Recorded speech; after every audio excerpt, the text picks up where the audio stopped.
Next item is approval of bid for multifunction school activity bus lease. There was a question submitted about this. Tim will speak to here, a little cost analysis. But the idea is our lease is up on our minibuses that we lease. I think it's a 2 or 3 year lease. 3-year lease. And one of the things that Tim and I were talking is we've had some questions come up where with some of our smaller teams or lower level teams, or with our practices being off-site at North Riverside or baseball being at Elhart, we're paying sometimes for a first student yellow bus, which is a lot more expensive. So what we were trying to figure out is that if we increased our number of minibuses, would that help on the other side, reducing the money we're spending with first student and purchasing the yellow buses and the drivers from that. So Tim's going to do a brief explanation on that. Yeah, so far this year, we've spent almost $145,000 on buses from first student for our athletic contests. I sat down with the athletic directors and went through the buildings that we've had and tried to identify the sports where, we could take minibuses. Football, for example, we have to rent a bus. We can't use the minibuses. There's just too many students on the football team. But some of the sports that have lower participation, smaller number of students, we came up with, we would save at least $25,000 just on, and that's a conservative number, I think, out of that 145,000. That would more than pay for 1 or 2 additional buses over and above the 2 that we have been leasing for a number of years. So we have 3 parked out there. 1 we own, that's a special ed bus that we use for our transition program. And then the other 2 have been a lease. And so then we had Tim checked with the attorney a few weeks back, and if that needed to, since it's a lease, if it requires to go out to bid or not. And the opinion from Franzik was that it's not required to go out to bid, being a lease. But we did call and we sent bid information or RFQ information to 4 vendors, and only 2 responded, correct? Right. The process is basically the same. I mean, if we advertise in the landmark, we would still send out the bid specifications to the companies that we wanted to bid, because they aren't going to see the ads in the landmark.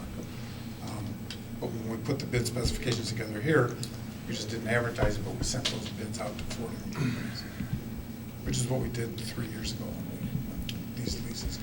What was Franzik's opinion on just so I know, there was a question that was submitted. Just that the law states that you have to go out to bid for anything over $25,000 that's a purchase, and because it doesn't say anything about leases, that they don't feel that it's necessary to go through that. Well, the concern is they're raising the rates over 30%. So what was the response on that?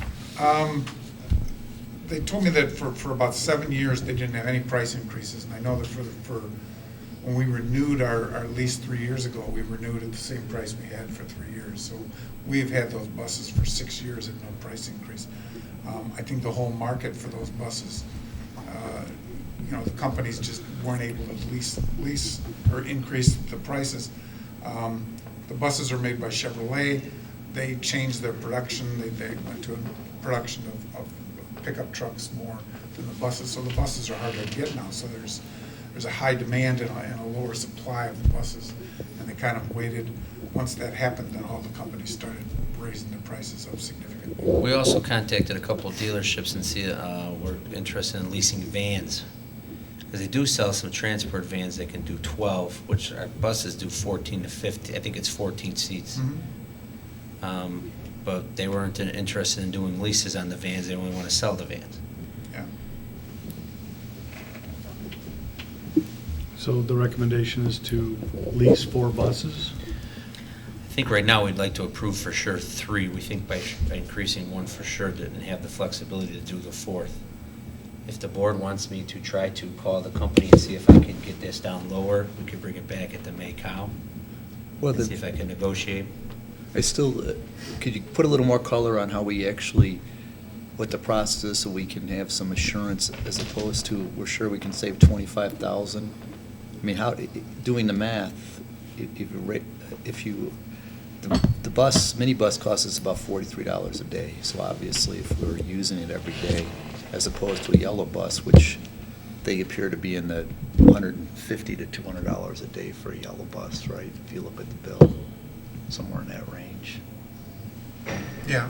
So I would say that. clearly, if they're used every day instead of a yellow bus, there's a savings. But the fact of the matter is, how do we know that they're going to be used that often, or that, you know, before a yellow bus is rented for any event where somebody, whether it's a club or a sport, could use the minibus, that they'd have to, you know, the minibus is logged in before they order a minibus. Before they order a yellow bus. A yellow bus, I'm sorry. I mean, how do we know that that process is in place to, Well, we'd have to put that in place. well, that's my concern. You know, it's easy to say we're going to save 25,000. Do we currently log the use of the minibuses? Yes. Say that again, I'm sorry. Do we currently log the uses of the minibuses? Yes. And if a coach wants to rent a yellow bus, they have to go to the athletic department and have a requisition process that has to be approved. So we can. Can we look at set those it up where numbers? the athletic department makes sure. Right, that's the next question Yeah. is, can we look at historical use of the minibuses? Can we look and see how much we would have saved, for example, over the past year or 6 months or whatever? Well, I Versus think the you're- yellow bus to the minibus. Yeah, exactly. When we had to get a yellow bus because we didn't have a mini. Plus the use of the minibus and, you know, the current use of the minibus. We'll pull some of that information and have it for the count. Do, So the board would like to see, just so I'm clear, we'll pull our requisitions from the yellow bus company and circle ones that we could have either A, used a minibus, or why we didn't use a minibus, correct? Right.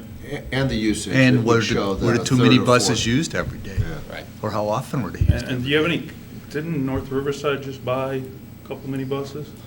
They have one that's on lease from Pace, and it cannot be used for students. It's for driving their seniors.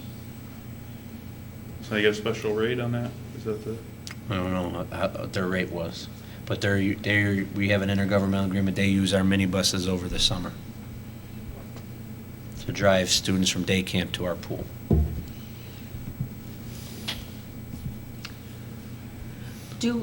are we using our minibuses for tennis students? How do tennis students get to the off-site? Yellows, Some yellows? yellows. There's a lot of tennis students. I mean, there's more than 14. I mean, at least from the girls' side, I know there's more than 14 that typically go to a meet, and then the varsity, and that's just university, and varsity's probably more too also. So do we know how much it's cost us this year in having to rent a bus because we've not been able to complete the tennis courts? That we did do some item analysis on already, because we had how much we paid for Oak Brook and how much we had to use for transportation to Oak Brook. We budgeted $10,000 in our Fund 60 account for tennis and football, and far exceeded that because we had to rent the Max. We had to rent the Oak Brook Tennis Club, so some of that. So we exceeded $10,000 in our budget on that. And that was in the financials that were updated from Tim in the construction meeting stuff that's online. Specifically with transportation, I could look at that when he pulls the transportation requisitions to see how many times we pulled them for tennis practice and stuff like that. So the longer our lawsuit goes on, the more it costs the district. Yes, that's fair to say. This will also be a little change in the culture. You know, if we have a yellow bus driving a team over to Elhurt for a baseball game, if we have two minibuses available, you could have the head coach and the assistant coach driving. 12 kids on each and go over there instead of, that's all we're trying to do is figure out a way. So when I had Tim explore this, I wanted him to just see if it was cost efficient to do more of the minibuses and less of the yellow buses. The other problem we run into with yellow buses, and I know several of you have had kids here, is they usually tend to be about a half hour late, 45 minutes late, and that's nothing we can do because we don't use, all those school bus companies are also servicing schools. So their second priority is to get her on for our athletics after they do all their school drop-offs. So we were trying just to eliminate some of that. Well, I'm sure people feel like me.